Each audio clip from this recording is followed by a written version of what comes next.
The kids are down.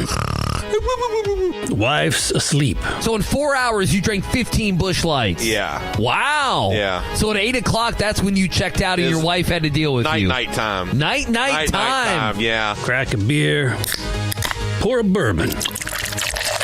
It's After Dark. On ESPN Louisville Plus. Subscribe and smash that freaking like button.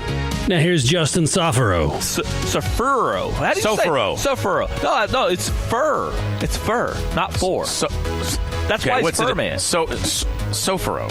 There you go. I mean, it's the same thing. Soforo. I don't know. Soforo? Soforo, my bad. No, Soforo. Here's Justin Soforo. With Anna motherfucking Tarullo.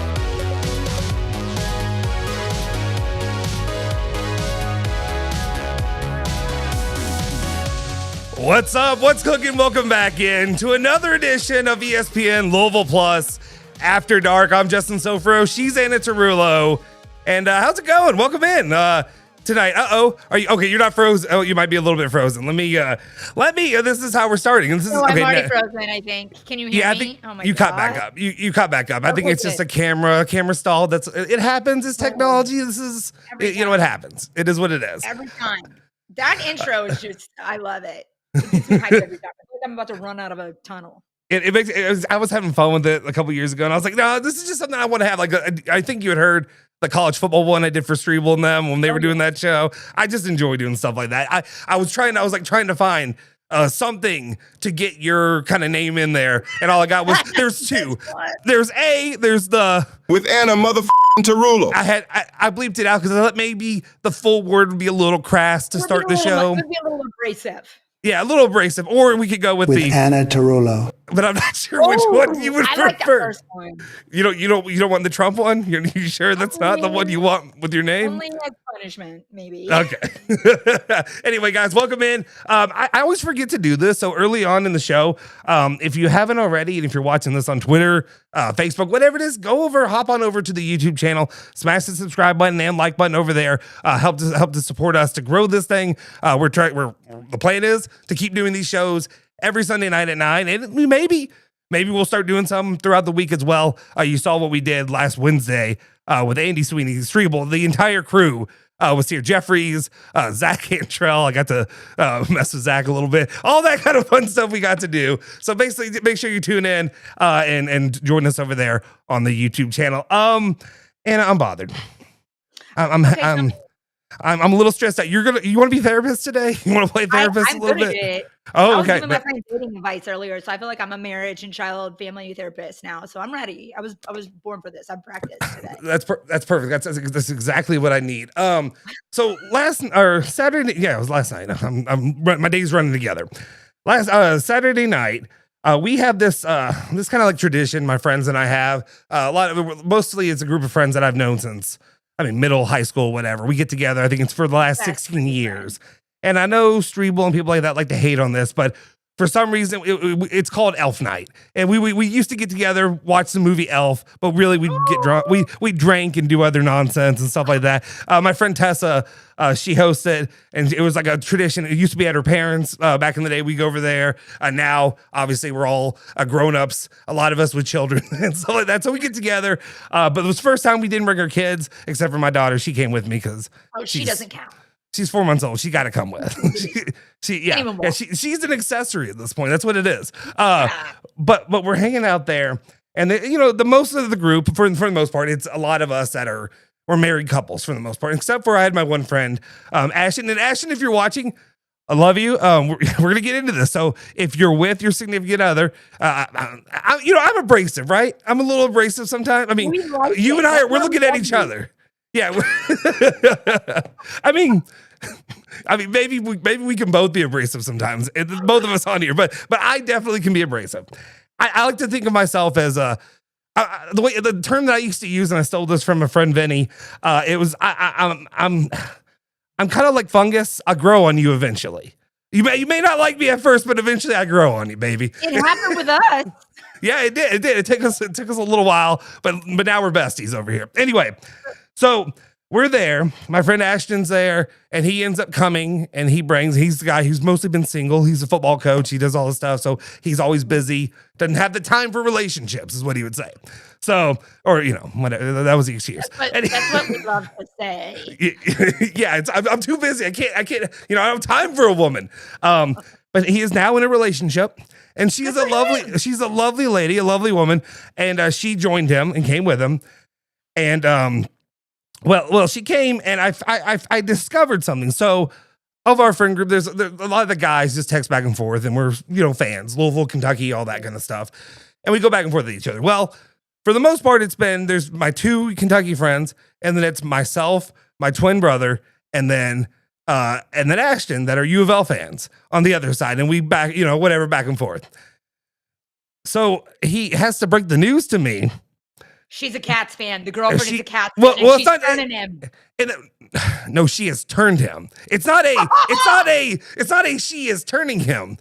It is she has turned him. Because let's be honest, this guy is not the guy that's fully in on sports. Like he's in football, and that's what he knows. He knows football, and even then it's coach? Yeah, he's a football coach. He is that is him. That's all he does.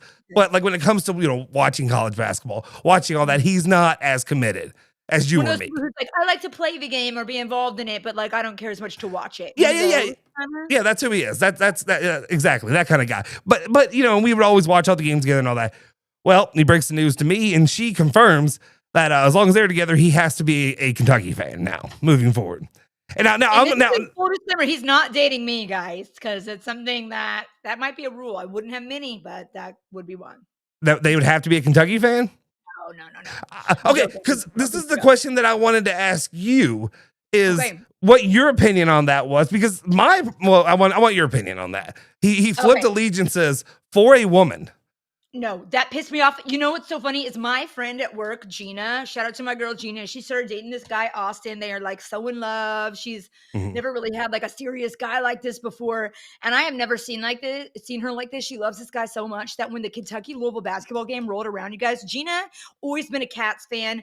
I think she would maybe like go to U of L games and stuff growing up, but she went to UK and everything, always been a Cats fan. And so UK U of L basketball game rolls around, and she's like, she said something at work. She was like, I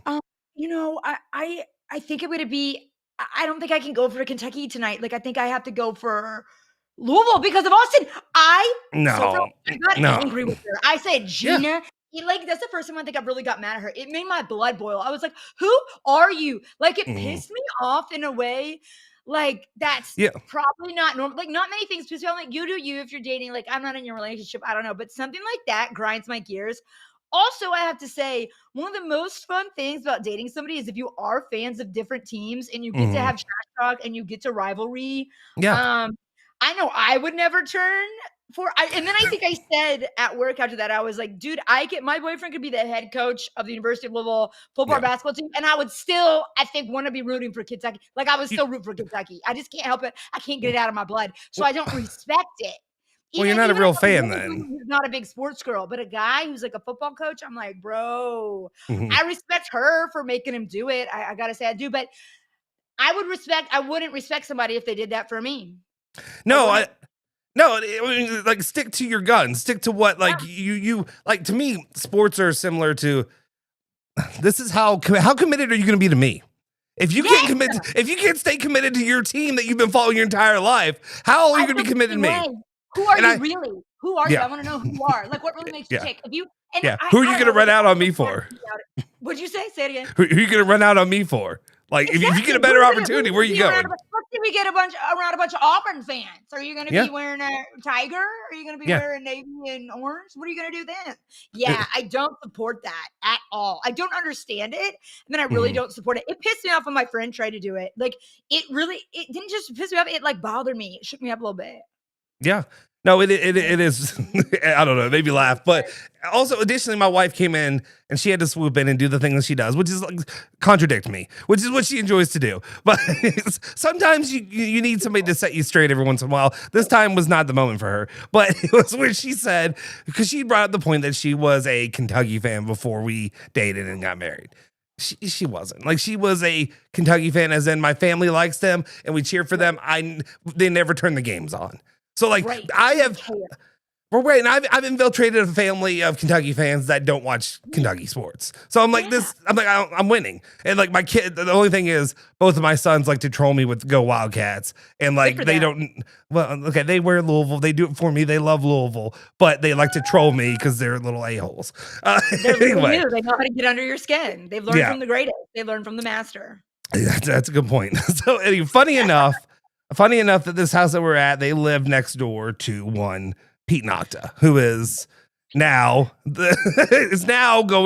has flip sides. He has turncoated away from the university that stood by him while he was fighting cancer and everything. No, I'm sorry. That's a tough one. I'm sorry. No, I'm glad that he's doing much better and that he is definitely he's healing and continuing to. I guess he's already healed, but continuing. But Pete Nocta has decided to leave the University of Louisville to go join forces with Will Stein, all former Louisville players now at Kentucky. It's just a bunch of Louisville guys hanging out in Kentucky. And I'll be honest, a lot of this stuff, let me be real. This week, I have put together a whole list of topics that I'm going to talk about. They're all out the bleeping window. So we're going to touch on this real quick, but I know what the story is at hand. Like, you can't ignore what's happening with Mark Pope. So I'm going to go, I promise you, if you guys clicked on the thumbnail for Mark Pope, we're going to talk about Mopey Pope. It's going to happen. Mark Nope. Sorry, I was saying on a pillow when I moved it, but now I'm moving it back. Just full transparency. Okay. Is that the Diener booster? Is that what you did? The Diener booster seat? Yeah, I have a booster seat right now. That's great. So anyway, they had just found out, they didn't realize that he was leaving until that day. But I find it interesting. I guess a little bit of, I don't know if it's breaking news or not, because I haven't seen it. Have you heard anything about the specifics on it from anybody? Because it was, a lot of the talk has been obviously that, Pete Nocta was director of recruiting at Louisville, and then you had Vince Marrow. Vince Marrow came into Louisville. I wondered if, some toes are being stepped on by Vince Marrow coming and being at Louisville now. You'd have to imagine they would be, because that's your territory, bro. But then now it looks like in the end, the role that he's taking may not be director of recruiting. It's more of like a GM role type of deal. It's the details that I have from, like literally just from my friends who live next door is that the role, I guess it's probably more like that. It's something where he wanted to travel much. Like that's his goal. His goal is not, which is recruiting. That ain't for you then. The recruiting's not for you if you don't want to travel. It is. And he's been doing it a while, right? So I understand that it could be tough. And I feel like this day and age with NIL and with transfer portal, they're creating new positions all the time. Like, I'm sure they can find a niche. But when I saw that was the case, that he was leaving, I just wondered what the recruiting pitch was. I mean, it must be something pretty good, right? And even like the big dog thing, that was still so crazy to me. And I love Big Dog. I've known him forever. He's always been great to me. But even I'm not as surprised that he wanted to jump ship when he did, and that he wanted to go to Louisville. I say that, with all respect, but that his type of role with NIL, that he would be so important to Jeff Brom that Jeff Brom would make space for him. Does that make sense? And that's no disrespect to Big Dog or anybody. Yeah. I just feel like what he was good at, which was the high school recruiting in the Ohio area, things are just done differently now. At one point, he was the highest paid assistant in college football. Now it just seems like that role is on its way out. So it said a lot to me. I was like, what were Louisville fans thinking when that happened? I think people have had different takes on him for a few years, to put it politely. My personal expectation and my belief in him was, if we're being real, I went through it.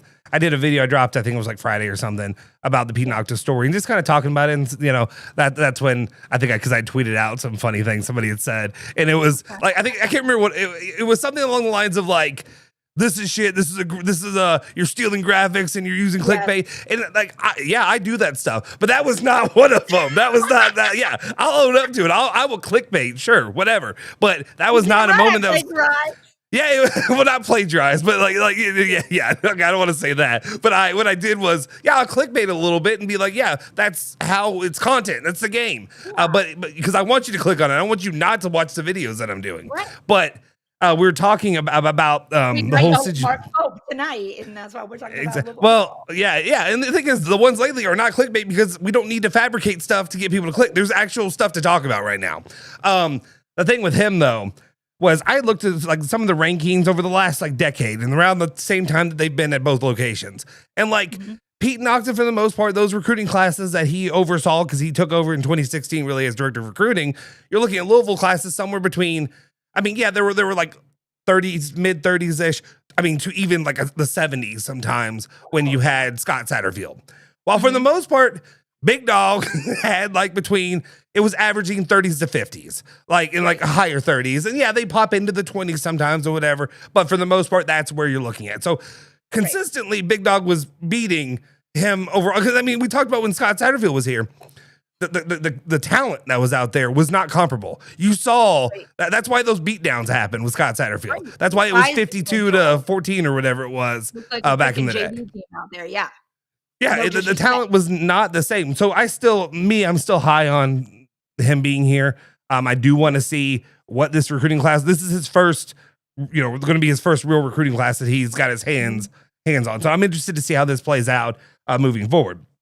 Of course, things with the ACC. By the way, I'd be remiss if I didn't congratulate you. Congratulations for the Georgia Bulldogs and that SEC championship. Thank you. Yeah. And listen, my picks, if you all listen to the roundtable on Friday, that was like all-time trash. I'm so embarrassed. My picks were horrific. I picked Bama. I don't know why. I was rooting for the Dogs, but I'm going Hoosiers, baby. Whoa. I'm going Hoosiers because I think that the Arkansas game really rocked Louisville's confidence. Boo! I was giving Louisville basketball compliments on Twitter, okay, over the weekend. I was very impressed. I said McThreely, dog. I was impressed We'll get into it when we talk more about Kentucky basketball, but I was very impressed. I was also very wrong on my BYU Texas Tech pick, and I started to chirp after BYU scored first, and that came back to bite me. I knew I probably should have kept my mouth closed. Maybe a little bit. And I was wrong on IU too. I picked Ohio State, but that was the highlight of my weekend watching them, and I hope they win it all.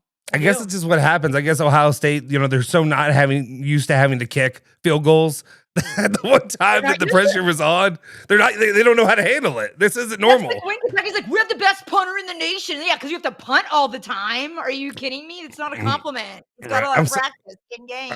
I'm so damn jealous of what Indiana has done in 2 years. It's insane. Like it's unbelievable what they've done. When we talk about the collision course for Louisville and how long that they've been working on trying to do that, and then Indiana football of all schools does it in 2 years.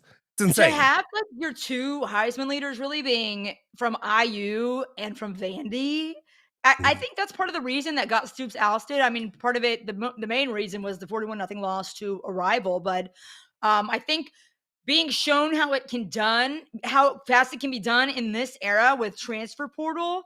That was a big difference maker at the all-time losing his program in FBS and then the cellar dweller of the SEC. I think that really says a lot. And what I think is beautiful, because I think with NIL, everybody thought the rich would become richer, right? Everybody thought, all the money's going to be at Alabama. Everybody's going to go there. But the opposite has happened. You have so much less parity now. It's all really spread out. So I think that is just incredible. Now we just got to work on fixing that. The playoff, because I broke in a rule that I've had recently, which is not to argue with people on Twitter. And I was doing it. I was coming out of mass tonight, and I literally had typed that. I was like, idiot. I was like, erase, don't do it. But I don't know. What a fun time to be in this media space to be able to talk about all of this as it's happening. Speaking of which, now that you say that, I was just thinking, and it really brought to my attention, I am being harassed currently by a well-known media member. I don't know how else to put it, but I'm currently being harassed, and I don't appreciate it. I'm thinking about filing charges just because of a take that I had, and this is one that you're assuredly going to disagree with me on as well. But Lachlan McClain decided to come out of the woodwork the last couple of days because of a couple comments that I made. But basically, I put out a tweet the other day that my tweets I don't feel like they usually get that much traction, but it got a little bit of traction. Basically, what I said was, and again, before you get angry and before you roll your eyes or whatever, it was during the game. It was during the Kentucky Gonzaga beatdown. And what I'd said was, basically, dear BBN, I told you don't really want to move on from your Hall of Fame head coach. Or it was something along those parameters. It's harder than you think to replace your Hall of Fame head coach with Love Soforo or something like that. People weren't happy about that. And let me just read. Let me see what Locke had to say because he's got plenty to say. I'm surprised he jumped back at you. It wasn't about UVA. Oh, he's so mad. I mean, just an epically bad take by Justin, and the guy put out one of the dumbest things I've seen.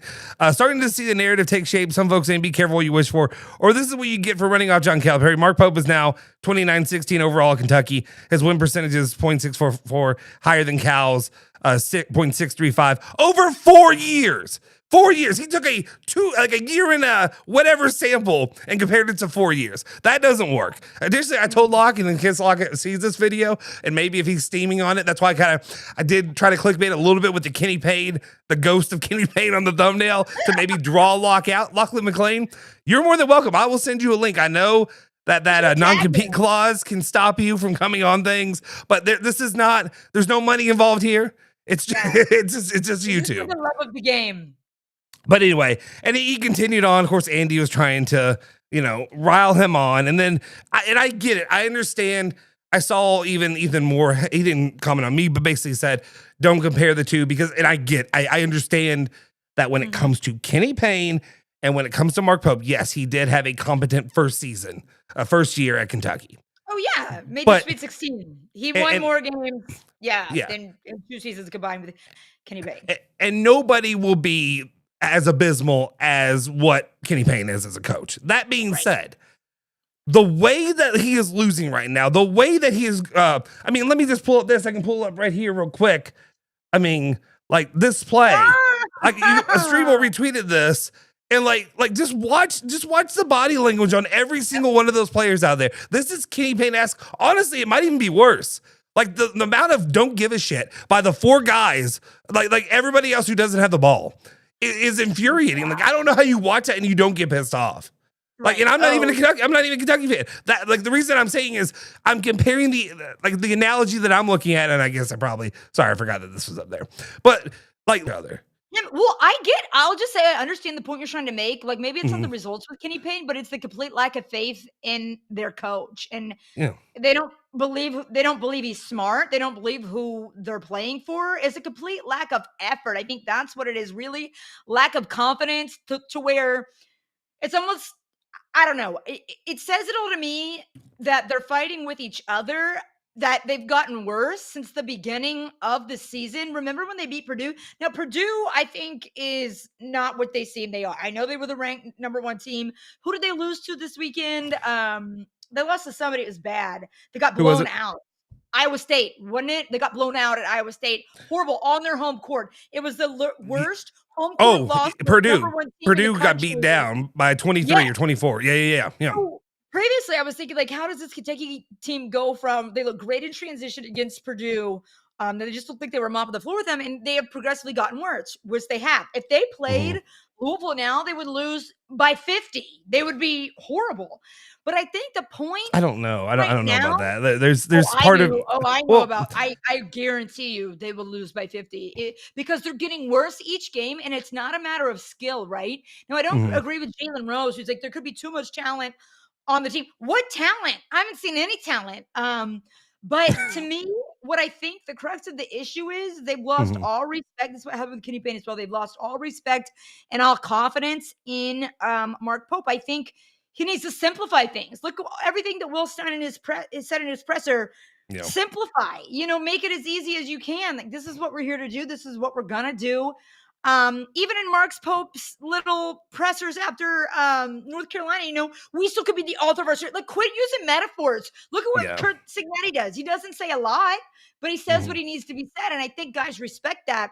I think here the problem Kurt Signetti is a man's man. Like he literally, I love that man. Like he just respect. You just respect it.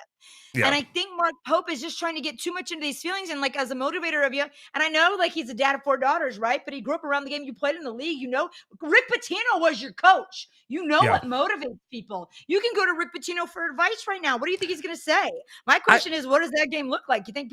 And I know that St. John squad isn't great right now, but you think he's going to take it easy on him to save some part of his legacy and his coaching tree? I don't know what that game's going to look like, but I think they just don't respect him. They sign up to come play basketball, and any guy who's a warrior, sometimes you throw all that shit out the window and you just play. Sometimes the toughest guy on the team doesn't mean you're the smartest. Sometimes your best player, usually you're not the one who's like buried in the books. You know how to read the game and make it happen on the floor. He's overthinking it. He can't simplify it. The offense looks nothing like it looked like a season ago when they were somehow able to master that. I don't understand it. They don't cut the same. They don't move the same. There's no backdoor cut. I just don't understand it. Louisville's offense looks crisp. It looks great. Everybody knows where they're supposed to be. It's amazing. I love it so much. Bro, can I tell you how happy I am? To watch. And this is why you should respect me as a media member, because I can tell it like it is. I'm a media member. You cannot admit when their team is booty. Kentucky fans can admit when their team is cheats,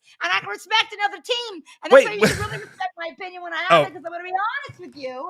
And it's that Louisville's fun to watch. They play hard. Conwell, freaking Isaac McNeely. Every play, they're where they're supposed to be. You think the shot's going in. They're moving without the ball. They're cutting. They look crisp. They're hype after each play. I just cannot explain to you how much that means. And it looked like Pope had that last season. So did he overcorrect? He went too far in one direction trying to get a physical team. Like everything with him is extremes. Like you can barely lose a game. You say, oh, this one's on me. It'll never happen again. Well, you said that too soon. And now we're here. And he probably said shit like the locker room. And now you've lost the team and you're trying to make it too hard. And nobody respects that. There was a friend of mine, he had posted it last night, and I tend to agree. And I wonder if this recruiting class or this portal class of the guys that he brought in, that they just went out there and told him, these are the best players that are out there. These are the best players that money can buy. Do something with that instead of what fits your system.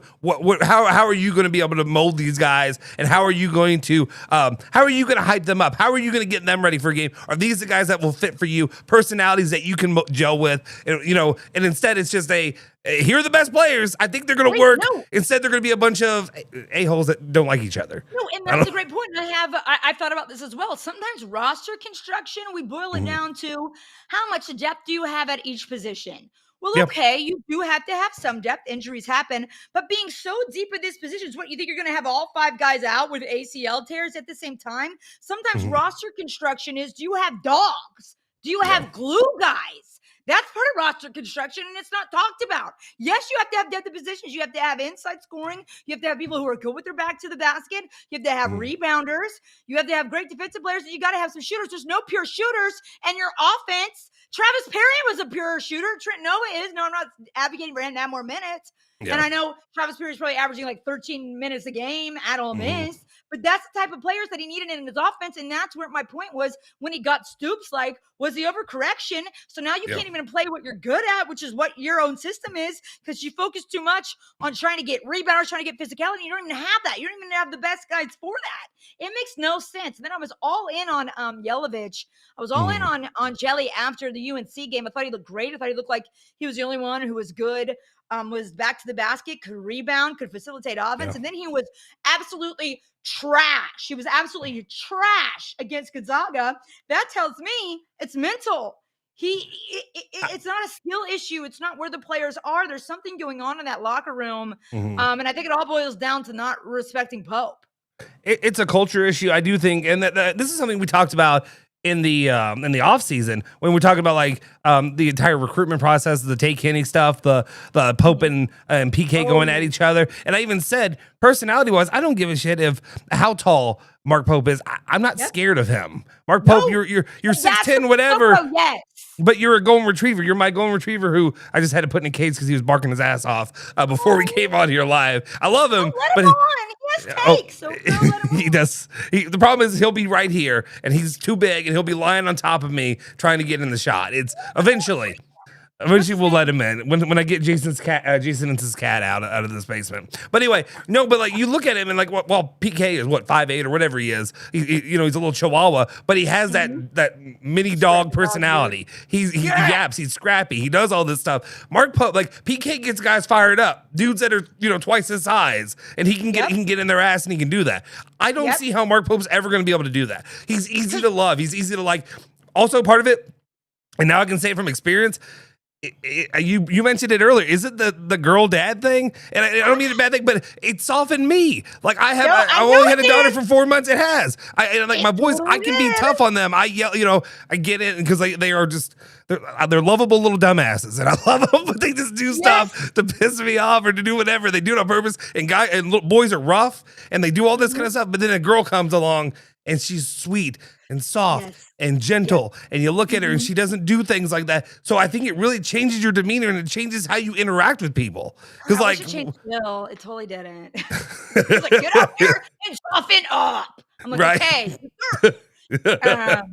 Maybe if she gets older, maybe then I'll do it. Guys, do me a favor, like, subscribe on the YouTube channel. Make sure you do that, or wherever you're watching it, like the video. Appreciate it. Helps us continue to bring you more and more content. Consider joining the member squad as well. I want to make sure I'm plugging that throughout these shows. But yeah, it is something with Mark Pope that does worry me. I just don't know.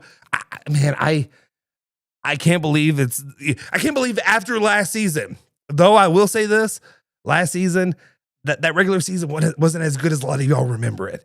A lot of that little run that he had in the tournament saved his ass. It really did. I am on the side of you. Like I was, and this is why, again, my opinion can be trusted because I will hate on other teams, but I will hate on my team even more than I hate on other teams. Pat Kelsey's a girl dad too, though. I mean, great point by that. But doesn't he? But he's got a boy too. Yeah, the latest one he has is a boy. And I think the last one you have, it changes the chemistry in your body, dude. I'm just telling you, it does. It just have 4 girls, and like Leanna's a strong lady, and he even like kowtows to her a lot. So it's like he even had her at practice, which I love the family dynamic. I think Leanne is awesome, but I think it's weird that even she was at practice and like he was like having her talk to the players off to the side. I mean, like, look, what's going on? I'm like, I would be pissed off if somebody did that to me. I mean, like, especially run your shit, bro. My manager or my boss or my coach, I'd be like, the problem is you're a dumbass, and that's the problem. Like, don't be over here in this prison of having to like talk all of this out. I feel like Mark Pope, if you don't play well, you can be like, Coach, I just like really wasn't having a good day that day, and he'd be like, no, it's okay. Like, don't worry about it. You can get out there, you could try again, just as long as you're trying to be a better guy. You're trying to be a better person. It's like. It's like parenting, I feel like. And this is coming from somebody who isn't a parent, but this is just coming from human nature. Like, think about your bosses, think about your managers. Like, who are people that you really give your best output to? It's like, it's not people who nag you about everything and micromanage, but it's also the people that you don't think you can get away with whatever because you got a paper cut and go home, take the rest of the week off. Like, I don't know. Like, he should bench Owe. Owe should be benched. Yeah. You're playing millionaires. These kids are millionaires. They're not doing you a favor. You're doing them a favor, especially Otega Owe, who needs to go prove himself again in the draft process. You take away his playing time. You have the key. You have all the keys. You have all the power, Mark Pope. But I feel like he doesn't want to use it, and I don't understand why. I don't get it. Like, I need to stop trying to psychoanalyze him, but I can't help it. Because I think it was just evident from the beginning. You know who I would love to have a sit down with is Jeff Shepard, because I feel like from the beginning, he was hyped for him, whatever. But then there was that issue. Reed was always going to the NBA, right? Yeah. But then Reed, I feel like Reed wore that like Arkansas Calipari stuff on top, the UK pants on the bottom when they played. And if Jeff really was like, dude, not a good idea, like maybe don't do that. Like it just said a lot to me that happened. I was like, I wonder what like the true perception of Pope is, but I don't get it, man. It's bad. Well, I feel like he's in over his head, but I'm also mad at Mitch Barnhart again. He should have been able to go out and get Billy Donovan. Look at the best ADs, especially with this college football carousel, right? LSU was able to make it happen, so they got the number 1 guy. If you are a badass and you have the brand that you have, you should be able to go. Any good hire that has happened, Kenny Brooks wanted to come to Kentucky. Will Stein wanted to come to Kentucky before they were pursued. Like they put Well, let's hold up. Let's hold up on the good hires. We don't know if Will Stein's a good hire just yet. We don't know. And this is one of the things that I wanted to go at you a little bit on, but I had to put it away. We don't know. It was a good hire. Like it seems like it's perceived that way. Here's my point. Comparison to basketball, where you couldn't get your top 3 choices and you're stuck with Mark Pope. Brad White I wouldn't say he's underappreciated, but he's just the best of everything. I think he's great as a coach. I just think he's the best of so many things. That's Brad White. I had a list of. So it's just everybody around him bad. Okay. You know what's not so cute anymore? You know what's really not that cute anymore? I'm gonna get a scholarship to King's College. It's never cute. It's not cute, is it? It's not, but it's really not anymore, is it? He's dad, dude. He needs to go. He needs to go. Well, he's corny. Mark Pope, both Pat Kelsey and Mark Pope are corny. But Pat Kelsey is succeeding. So the corniness can go away. Every coach is corny. But it's really corny now.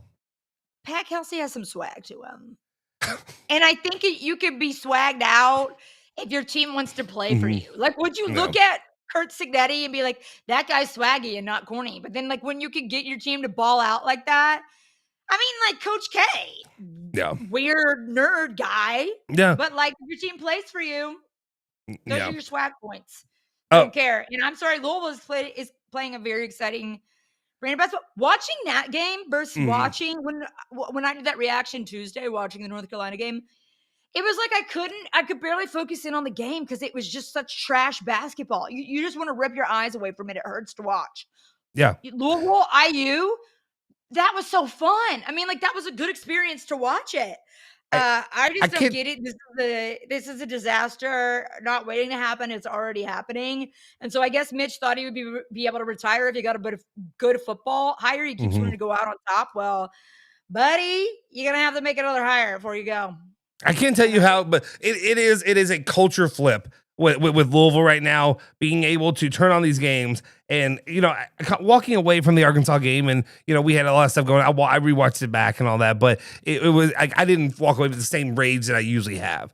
Mainly just because I'm sorry, Cal not at Kentucky doesn't hurt me as much anymore. Like it still does. But at the same time, coming back into this Indiana game and watching the way that they defensively shut them down early on, and then like the comparison that, as well as every single time, and the announcers did their job to try to hype up Indiana. They were totally on Indiana's. I get it. You want to call a game that is competitive and whatever, but every single time, the way they're talking, I'm just for transparency, I'm driving back from BFE Kentucky back to Louisville while I'm watching this, not safe, on my phone, holding it like with the steering wheel, whatever. So the entire time I'm sweating tits over here. Sorry, and that's a bad term to use, but I'm over here nervous because I'm like, oh crap, they're about to blow this one. No, because every single time there's a dagger 3 by McNeely, by Como, and my God, I love myself some Ryan Conwell. Thank God he grew up as a Louisville fan, because that kid is a beast. He really is. He does everything well, and my God, just his shooting, and then McNeely coming out. You got that white kid that every time you can see them crap themselves a little bit. Every time he gets a little bit of space. It's amazing. And this is not something that Louisville has had in a long time when it comes to just, dead eye shooters. And I'm so thankful for it. How did Pope miss out on him? That's my question. How did Pope miss out on him? Well, and here's my, maybe that's supposed to be your whole system. How do you miss out on a pure shooter like that? Well, and additionally, here's my question. What does the future hold for Tyron Stokes? What happens with that recruitment? Because that's been the story, and we talked about it so long. I talked about it here on the channel. That was a little bit clickbaity. I'll give you that one, my guy. What we talked about, because I talked about Pope whiffing, and it made Strebel mad, made everybody mad, and it works. But the issue is like he supposedly back in October he was set to commit to Kentucky to be a Wildcat. And now it's gone quiet. And now it stretches out. He's signed with Nike, so we're expecting him to go to Nike school. But now look at Kentucky. Is that where he wants to step in? Does he feel like that's where he wants to go now? The way that team's playing, with the chemistry that they have. I mean, maybe I guess you get your bag and do whatever, and maybe you go out there and get yours. But if you're losing by 35, people aren't really going to respect you as a player. And then, wait, honestly, I wouldn't. And if you're talking to anybody else on the team, they're probably like, "Dude, what the fuck? Don't come here." Sorry, I interrupted you. No, you're good. That's no, it's fine. You're good. But I agree with you there. And then also, The two options now, otherwise are Kansas and Oregon. My guess is probably Oregon is where he maybe ends up in the end. And I get it. I like the swag of Oregon. It's like one of those things where before I had thought when Louisville was going through, see, and I see Red State says Stokes to Kansas most likely. Dude, I don't know. I don't know that you can do that with the Adidas deal, or not Adidas, the Nike deal. I mean, I know you can, but I just don't think it's a. Okay, that's a good joke, John. That's a really good joke. That's by -90. Yeah, Cats down by 90. That's pretty good. I enjoy that. Anyway, sorry, where was I? I completely got derailed with the Swaggy Oregon. Oh, we'll say that again. Sorry, say that one more time. Swaggy Oregon. Yeah. Well, to me, and that's where if I'm him, I'm probably looking. Even though Dana Altman doesn't do a lot for me as a coach, like there's not really much that I really respect about him. But at the same time, I'd rather go to Oregon for 1 year, get the Oregon money. You're probably going to go high somewhere in the first round, regardless of what you do. Heck, maybe you pull a Jaden Quaintance and sit out the entire year. I don't know. Maybe pull a Tyler or what's his name? Sharp. Shaden Sharp. I don't want to call him Tyler Sharp. Every single time I want to call him that. I don't know. Anyway, pull one of those. I don't know. Pull a Jared Vanderbilt, basically. like one of those. You're bringing up the greatest hits of. I know. They're the fun ones to bring up to piss off my UK friends. That's usually what I do. You're right. I wouldn't want to go do summer camp and sit by a fire and do senior retreat every day after practice with Mark Pope if we're losing. I would not want to go do that if I'm a top player. And this is not you. Here's the thing. You can be a great person and be a good coach. That's not what I'm saying. I don't think that's what anybody's saying. Supposedly Scott Drew is. Yeah, it has. You don't have to be a complete sociopath, but I think you got to be different. You got to set your boundaries of what's okay and what's not okay. And I'm even wondering, culturally, you see guys like Coach Signetti, and I know Kirby Smart, similar. They both got that Saban in them, right? But after that, with these young coaches, it's who are raised differently. I hate to sound like an old guy, but is the style of coaching just going to change? Because I think that's why a lot of guys got out of it, including Saban, and I think a lot of people, but including Saban. Because you don't have that sense of control anymore. People come in and say, what can you do for me? What have you done for me lately? Yeah. Where's the money? Not how do I fit the system? That's part of it. I'm not saying that's bad. I don't think it's bad that players get played. I just think there's a cultural shift, but I don't think that's what's happening with Kentucky basketball at all. The power shift is not balanced, and that is something that I am worried about because but then at the same time you look at Louisville and look at the guys there. Maybe it's because they're not being paid the amount of money. I have no idea, but somehow those schools are able to tighten ship to have their guys be cooperative. I mean, there's nobody on that Louisville team right now, and again. There's a part of me that still kind of feels like there is some fake juice with Louisville, even as a fan. I'm going to be real. I'm loving it. It's exciting, but I feel like you run into a buzzsaw. You run into a nothing. Yeah, you run into anytime. Yeah, I just worry about you run into a Michigan, which again, Dusty May, dear Lord, I had no idea that Dusty May would be this guy, would be that dude. Mitch Barnhart, what's your problem? I know that hire happened earlier, but that's a Mitch Barnhart kind of guy. That's who. Yes. That's somebody he would love. He would smooch him all day. How do you not have that? And I know it was different circumstances because they didn't get rid of Cal. Cal left on his own accord. But that just is such a huge whiff for being the winningest program in the brand. I mean, Sam Newton would have gone out and got Billy Donovan. I'm sorry. That's just what would have happened. It's just different with who's in charge there. You don't have that swagger to go do it. It's different. Real quick, this is Ants. Definitely, who's the worst coach, Pope or Spalletti? Listen, Spalletti's won. He's won a Serie A. I understand. Right now, I'm not happy with him, and this is all Italian soccer, so I apologize. Just give me. I thought it was a nickname. She's a Paisan, but over here she doesn't care about the soccer, the footy ball. The real football. Man, I don't even know. Ants, are we?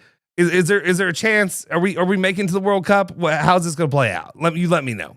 Because I think they have to win a playoff. I just can't remember who they play. Again, nobody else cares. Just me. I'm doing a show for me and Ants at this point. And then there's a good point, and people that was part of the thing with Kentucky fans got mad at me. Everybody. Sorry. No, you're good. No, I'm happy for you to go off whatever you want to. The one thing I'll just say real quick and then have at it is people were getting mad at me too because the terminology I said is you don't want to fire your Hall of Fame head coach. You know what the fuck I meant. You know what I meant. When I said it was, you all ran him out. Cal doesn't leave if you all don't consistently call for his head, call for him to move, yell at him, go stalk his house, all the crap that happened with him. Like, it doesn't happen. It doesn't happen unless you push him out. Cal is here. Cal was happy. Remember Cal did the last ditch attempt to make you all feel bad where he walked his little dog in the stroller down Richmond Road? And he did that just be like, he was there. They're like, why aren't you paying the spots for it? I mean, what's going on? Are you getting fired? It was just like such a TMZ moment. I don't know. And I think part of it, do I understand with seeing how the administration works there and Cal's personality?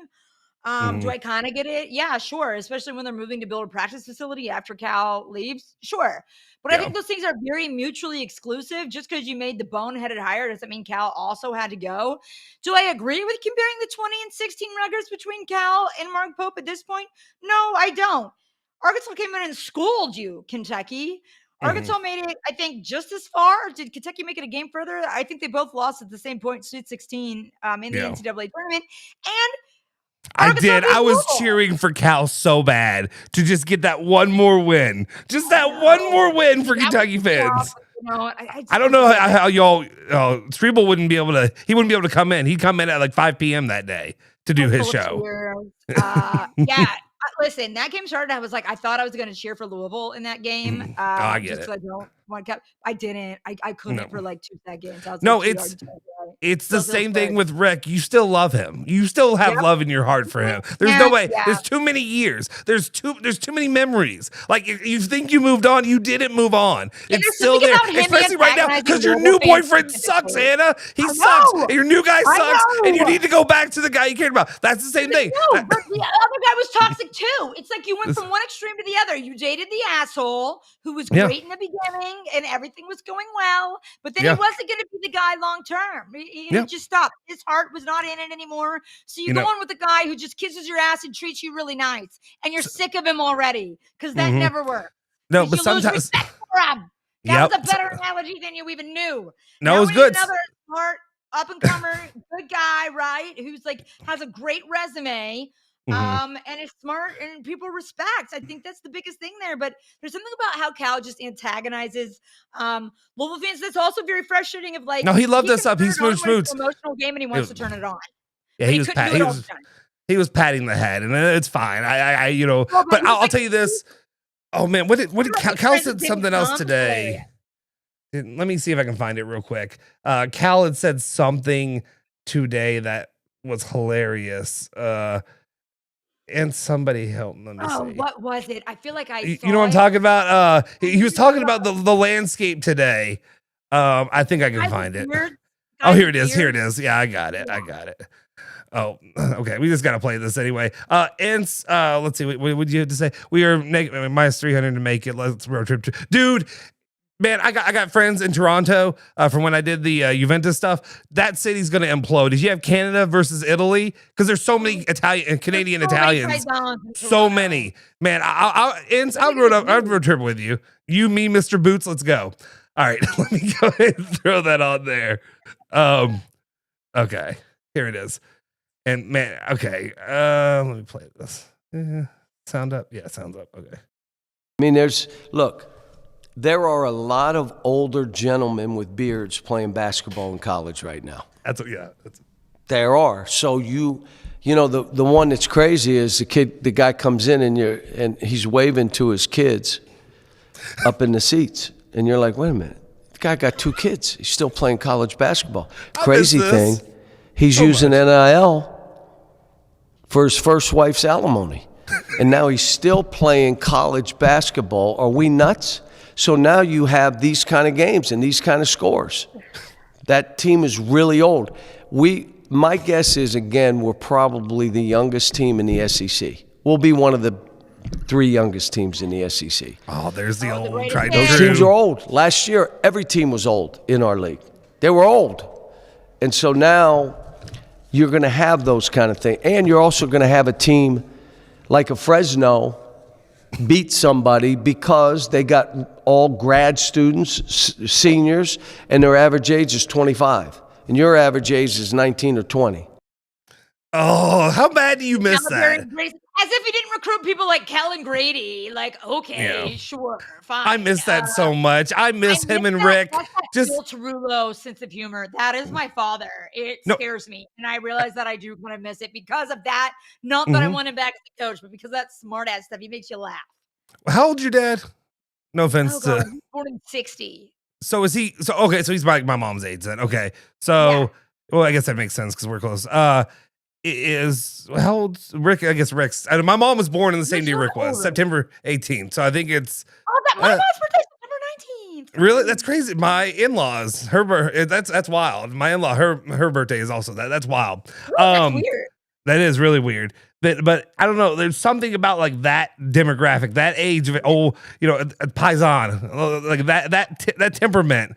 We need that. I need to find the new Italian generation of coaches because that's the one thing at least we have in Italian soccer is there's still some of those guys and they have a bit of that kind of that grinta, if you will. It's like asshole. They're like a little bit of an asshole, and it's true, but it's lovable. It's never like malicious. Well, they have the charisma to go with it. It's not just your douchebag. It's not what's his name? I hated him at Cincinnati, Huggins. It's not Huggy Bear. And I love him now. Yeah. I love Huggy Bear now. But when I was a kid and I listened to him, well, there you go, Mick Cronin. Yeah, that's even better. But even better. But yeah, so like those kind of guys, we need that back. Couple things, man. I had this whole list of stuff, and I'm just gonna like rattle them off real quick because it doesn't matter. It doesn't matter because Mark Pope ruined everything. My life. Comments on Mark Stoops had 2 quarterbacks that just quit football after him, so that was good. And Calzada announced his retirement. It's a quarterback crypt, dog, where quarterbacks go to die. I've been saying that for about 4 years. It's crazy that he announced. I don't know why you feel like you need to announce a retirement, especially when like they quit on you earlier. Like they had already done the ARP card. Like we know you're retired. Like it would be weird if you didn't retire. Like it's like you're not going pro. Get you a job, my guy. Yeah. It's like I would like to announce that I'm retiring from male modeling. Like I'm not doing it anymore. Sorry guys, no more shirtless photos of Justin Soforo. But I mean, I might start an OnlyFans. We'll see. We'll see how good it is. Thank you for the super. Oh God. Okay, really. That's pretty good. Says I work for Anna's cousin JT. Pray for me, Anna. But the photo, the avatar. Say that I'm not gonna say, but do you have a cousin JT? Is this is true? With you. I'm not gonna address that. Oh no. Okay, moving on. Let's see. We don't. Okay. Yeah, I covered most of that. Oh, the other thing I talked about, one thing that I thought would be really funny. I think even Andy talked about this before I got a chance to. But one of the things I thought, and it's not going to happen now because Cal has locked down their quarterback for next season, so he will return. And we thought maybe, I was like, Will Stein on the West Coast, would he go after him? Would he get him? Would he be able to keep him there? And unfortunately, no, or would not keep him, but bring him over. Unfortunately, no, Cal's going to keep him. So then it brings the whole Cutter Bowley situation. And if I am Jeff Brom, I just go get him. I just go get Cutter Bowley as like the backup quarterback, whatever it is. Just as a backup. Throw him some change. Bring him over to Louisville, and then just let him sling that rock. Just let him sling it on Will Stein. You got a son, Will Stein, in his first year there. Be like, buddy boy, I am the mentor. You think you're taking guys from me? I don't need these guys. I love your fanfic of this, but there's a new quarterback whisperer in town, and that is Will Stein, who has coached in the playoff and also coached, Heisman contenders, Heisman quarterbacks. Is he coaching in the playoff? Are they letting him do that? Or is he here? Okay, I wasn't sure. Other news. It's so fun. Like, how about all the buzz around your program? You're getting talked about. You didn't even accomplish it, but they could be like, he's going to Kentucky. No, it is. You all are deaf. Is my point. Again. I'll say this: I was on Twitter that night, and I couldn't avoid your tweets because they're all over the place. And you fall in love so quick. I think everybody does. They all do it, and I get it. But you were in love that night. You were everything with Will Stein, Daddy Stein, basically. And that's You're the coach in the purse. You had to respect. Yeah, I know that first season when he goes 4-8 or 5-7, whatever it's going to be. Hey, I know he's going to get a pass regardless, but we'll see. But Louisville he has that PK energy. Like, he has that different. That little man energy. Yeah, he does. I'll be honest. His voice was deeper than I thought it would be for somebody his size. I didn't expect that. I'm also saying all the right things. Right? Anyway, outside of the college football playoff, I don't know how much you want to talk about that. If there's anything that really interests you. Okay. All the way. Actually, I got a lot of thoughts on this. Notre Dame, you need to shut up. This is what I've been fighting people on. Today, and I couldn't help it. But listen, Notre Dame apologists. Okay, maybe it was shitty that the committee had you ranked higher, and then they moved you when you didn't play a game. I get that. I totally understand the frustration with that, right? But what I do have an issue with is Marcus Freeman. They had Jen Latta, the reporter, or whoever it was. I can't remember. I think it was Jen Latta. They had her at Notre Dame, and Marcus Freeman, who always, great speaker, whatever. His speech to his team was, usually I could find a reason in everything, and I just can't see a reason in this. You are full of shit. You lost the head-to-head to Miami. You really, in good faith, this is the problem with people. In good faith, you cannot find one reason why you may have missed out on the playoff. I understand there being frustration, right? I understand being frustrated on how the process went. I understand being frustrated about the weekly show. And I understand a lot of frustration at Hunter Yurchek, who I think was a not great commissioner. And why would you even want him when his school isn't even good at hiring a football coach, okay? Why is that guy in charge? So I joined Nick Saban in the frustration there. But I don't understand how you can look in the mirror and say you deserve to be in there when you lost the head-to-head to Miami. And your best win is USC. Alabama, I get they beat Georgia earlier in the season. I understand it. They beat Vandy, who a lot of people, wanted to be in the playoff. And I also don't understand people saying, hey, why is Alabama rewarded for losing the SEC championship game, but BYU is punished? Well, Alabama didn't move. You can agree with that or not. But why would they move BYU up? They weren't in it to begin with. Why would you move them up to include them when they lost? So I don't understand. That's not great. I think Notre Dame looks completely pathetic.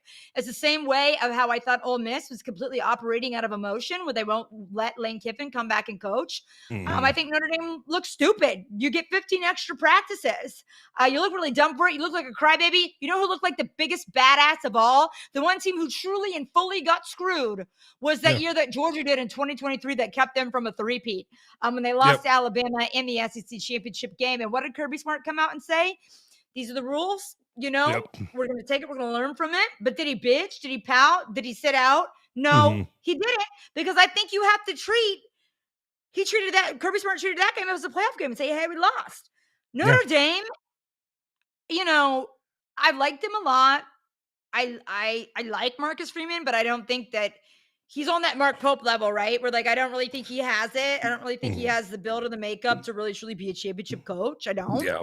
No, I agree with you there. I definitely agree with that. It's pathetic to me for them to whine and pout, and this MOU that they sent to the playoff committee earlier this year, that if they're ranked 12th or 13th, it's a 14th playoff or whatever it is, they would have to be in. Now, I think that would be with automatic bids from conference champions, so that changes it a little bit. I just think it's ridiculous. During a conference, you're entitled. Notre Dame. And I'm sick of the arguments. If you it's really white privilege, agree with them or not, but all the arguments do make sense. There is a reason. Stop acting like there's not any single reason to find of why you're out of it. It does piss me off, and I think I saw your point earlier, or I think I saw a tweet earlier. Either you or somebody put out, and I wasn't sure the way that it lined up. I was nervous that I was like, "Oh no, she's gonna think Notre Dame should have been." And I am relieved to hear you obviously being reasonable, but it's just like it doesn't make sense to me. You can't go out there, lose to Miami, and then go complain about not getting in over that team. Create your own schedule, and you're allowed to create everything. And just what I find, you can be annoyed and you can be sad you're not in, but for Marcus Freeman to sit up there and say, I couldn't find a single reason for this. You're full of shit. You lost the head-to-head. Anybody arguing for them is just really out of touch. I would have loved to see Vandy get in there. I understand why. I understand they had no big signature win, but like if you could argue Notre Dame over Bama, and then people totally mistook a tweet I had saying like they not only had an opportunity against Miami, but they had another opportunity against Texas A&M, right? Both playoff teams. You lost both. So it's not like that was your only opportunity. And so people came at me and they were like, well, Alabama has these losses. They beat Georgia. They proved against the playoff field, that they deserve to be in there. So I get it. I think it's shitty to rank them higher and then change it. But, that's a superficial problem with the process. But I think if you are an honest human being and a genuine person, you could have looked yourself in the mirror that morning and known there was still a chance that you would not get in, and they had every right to change it because you lost the head-to-head. Playoff committee didn't lose it for you. Damn right. Good. All right. One of the things too, I guess for me is I wasn't doing this, and Strebel likes to do his thing where he's going at me because he gets perturbed or whatever anytime I make a comment about Jeff Brom or something. But I just found it funny, and it was more of I'm laughing at our own failures. It's really what I'm doing. But I do love that Jeff Brom is 2-0 versus the college football playoff teams, but his 6-4 is completely mid when it comes to the rest of the teams on his schedule, which is just, it's frustrating as bleep for me as a fan, because all the opportunities to easily be able to make this playoff this year, but you just a failure just bothers me. Louisville they did not say no to their bowl game, which I'll be honest, because I had saw some projections for the bowl games, and I don't care about bowls. I just don't. They don't matter. No, but what it is a fun vacation for your players and more training time. So yes, go to your bowl games. If you don't make a bowl game, like even if you're Kentucky or whatever, and like don't make a bowl game, I don't care. Like at that point, I don't care. If I'm not. It's different for somebody like you as a Georgia fan who has that to lean into, where you expect to make the playoff, while with me it's still a dream to make the playoff at the same time. And so it sounds petty or unearned for me to be like I'm below this, but it doesn't matter. It's like if you don't make the tournament, it doesn't matter. I think everybody feels that way. It's like saying no to the NIT. Yeah, exactly. But I'm happy for them. But God, I probably won't even watch the game because they're playing in the Boca Raton Bowl, which is great. Awesome vacation spot. That's great. Yeah, for the vacation, for the stuff you're going to get, that's awesome. Toledo. What the hell, dude? Like, give me something to work with. Down with FSU like 2 seasons ago. No respect for the ACC, and I'm not saying that to dunk on them or anything. Maybe a little bit, but like in this specific instance, I'm not. I think that it does come down to that. This UK, Anna, can we discuss the real issue that UK had Liam Cohen and let Soup shut him up twice? That man has me ready to run through walls with his, Liam Cohen's the greatest, and I've told y'all that even I would like to go back to my arguments with Strebel, who didn't see the beauty and the glory of Will Levis when he was there, and I think now he finally does regret that. But I will say, I have to give Strebel some credit. I'll say about a year ago, he had a take. He was like, I feel like this glory era of Kentucky dominating Louisville in football and basketball is on its way out. And he couldn't have been more correct in that take. I keep going back to that, and he was very, very, very much spot on with that. But yeah, that comment just goes back to Soups made everybody around him worse. And I'm still really pissed off in the send-off is just so strange to me. It just feels very like corrupt and weird. Just like, we will never forget. It reminded me of the guy in the beginning of Titanic who was like, goodbye, I will never forget you. Like, they just like in love with him. I'm like, what are you talking about? You didn't do that for Calipari, who won you a national championship. And this ass kissing with a guy who never, 1 year, you got your ass kicked by Georgia in 2018 at home to go to the SEC championship game. That's as close to the sniff you got, as close as the sniff as you got. And you paid him like he was expected to compete for a national championship every year. Yeah. Sorry, you can. It's just straight. It's a weird toxic relationship that there's still this like then that shows me it's coming from the top down that we still have to kiss this guy's ass. And like he was so great. I think you can appreciate him for renegotiating the terms of the buyout and the length of the buyout. I think that's very, very, very nice and a big guy of him, right? But yeah, I think it's weird that they're still trying to like shove the reputation of him down our throats. I think that's very weird. Like, what is that about, dude? That's propaganda. I don't like it. I do love the all the talk about like, where's Mark Stoops going to go? What's he going to do? Mark Stoops ain't going anywhere. Mark Stoops is retiring. Mark Stoops is going to be on a yacht over in Mexico, drinking and smoking. Generational money. Yeah. Generational money. I think it's so much money that people really lose sight of what it really is. And one thing I will always respect Calipari about, and this, when I was, more on TV and media and stuff, but like, especially more on TV, and the comments you get and the hate you get, this is one thing he said that I thought was really great. He said, the criticism you get and how, you just get ripped to shreds and everybody's, got a comment about you. It's the tax you pay for having that job. And it's so true. And, can I say, did he live that? Was he constantly surfing on Twitter? Cal, probably, yeah. Like, he knew who talked shit and who didn't. Yeah. But this whole thing of like, it's so strange to me, these men in these powerful positions, that they care so much what everybody's saying on Twitter and what their legacy is. When you have an ego so big, it's always frail. You're always the most frail, glass house living man ever. Rick, really Tom Jurich, all these guys. You have to think you're bigger and better than everybody else because you actually do think you're smaller. Like that's exactly what it is. This is a psychology podcast now, but that's just so strange to me. When you were paid what you were to be at that school, and he didn't, for one moment, exhibit an ounce of gratitude the way that we are being propagandized to feel about him. I think I've never seen an athletic director do that, and I think it's weird. A lot of that stuff is wild to me. It's funny because we go back to that comment of whoever made on whatever, the last video that I did where somebody went at me or whatever like that. And all I took away from that was the positive, which was, hey, you got a great radio voice, which I was like, I've never fucking bleeping heard that in my life. So thank you. You haven't heard from me last I heard week. from you, but I feel like you lie to say nice things. Like, I think you're just a nice person to me. I think that's what it is. You're yeah, but that wasn't one of us. Okay, thank you. There we go. Sometimes you're just, But I know when I said that, I was like, well, thank you, because I've never heard that in my life outside of Anna Tarullo. So thank you. And probably my mother.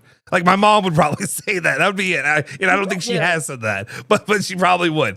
Actually, my mom's not watching this crap. She ain't gonna watch this. Justin's mom, dog. Yeah, but anyway, but going off of that, it's funny that does, the reason I bring that up is it makes me laugh because, like, man, I don't care what other people think about me. It doesn't bother me. I don't lose sleep at night over any of that. But Rick Pitino and Cal, people like that do, which is crazy to me. You make so much money and you're concerned. Yes, these aren't the people paying you anything. That's the thing. Like, when I tell people about, what I used to do in TV and telling them just like some of the comments I got, like people would email the entire news station and be like, who is this fat girl? Just like mean stuff. And it's like, did that just kill you? And I'm like, no, because I'm not a real person to them. Like if somebody emailed me that at my sales job, I would be like, what the hell? Like, where did that come from? Or like even like arguing with people on Twitter, like it doesn't really bother you the same. Like there's certain times I guess that it does. Like for a while I was recovering from surgeries and my body looked different and people like were really mean about it. Like that's a little bit different. But for the most part, it's like, you don't really know me. You're reacting to something that you see in yourself on the screen. Like it's very strange. So it's like, you're like, no, actually I'm grateful I have the opportunity that people even see me to be able to make a comment, Yeah. But I guess that's different if I were so smart and such a good basketball coach, I wouldn't give a shit if Joe Schmo from You've won national championships. Yeah, you've won a national championship. This dude's living off Dixie Highway. I'm sorry, Dixie Highway. I go to Dixie Highway too much. I'm sorry. That's a Streeble thing. I do it to Streeble to piss him off. That's all it is. Also, it's because the one time I drove down Dixie. I go there. Actually, I do it for work all the time. I go down there. But, Nothing. To talk to PK? To hang out with PK? Yes, you saw Pat Kelsey down there? Yeah, that's right.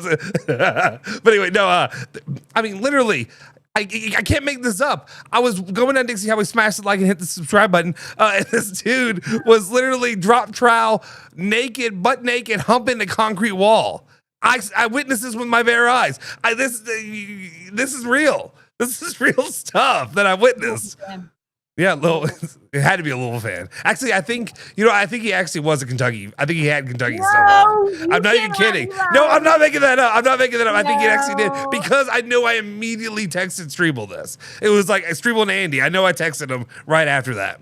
Dude, he was killing me last week. He was calling Will Stein St. Matthew Saban. Oh, no, that is Ethan came up with that, and that is Ethan Moore came up with that, and that is the funniest. Like Ethan is low key super funny. It's one of those because he's He was letting me give him all the credit. He never who said it was his? Who took credit? Well, I heard we played sound on Friday.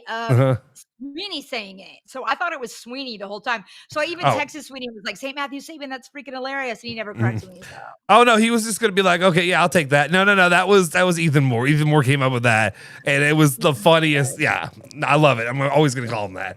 Couple other things, and we'll wrap it up here in just a sec. But guys, I really appreciate you guys for tuning in. If you haven't like on the YouTube channel, subscribe on the YouTube channel. We're going to have more and more content going out there. If you want to consider, if you want to see more stuff like this, like the things we did on Wednesday with Sweeney and everything, one thing that you can do, and I know TJ, people looked at me weird when I said this before, but the reason is, and let me just kind of open the curtain a little bit inside baseball, is we're trying to show that this is a viable thing, especially the powers that be, people that don't really understand that digital is the future. If you like Barstool Sports, stuff like that, we can do a lot more like that. Louisville, Kentucky centric, your favorite personalities, hopefully, will join in with us as well. And that's why going to the YouTube channel and supporting on there is good, because analytically we can really show and reflect that. Additionally, on Twitter and stuff too, but definitely YouTube is where I'm kind of like putting most of my eggs in that basket long term. And like I said, Anna's been amazing and hopping on with me and helping me do it. So I'm not doing it by myself anymore. So I'm thankful for that, for sure. I'm just here for the laughs. You're helping me out. Like I said, hopefully with some Kentucky stuff here and now. It's just because like Friday, I'm like, I'm talking Kentucky. I don't know what you want from me. I don't know what you want. I'm not, because I've had people be like, I see a lot of Louisville stuff in your background for talking Kentucky. I'm like, I'm allowed to talk about it. You're gonna be a capital J journalist like Strebel soon enough. Yeah, one day maybe I'll have the sources he has. I'll dive into those waters. But last thing, just a little bit I thought we could do here on the show would be fun. It's a Sunday sauce. It's me, it's Tarullo. We're both Paisan.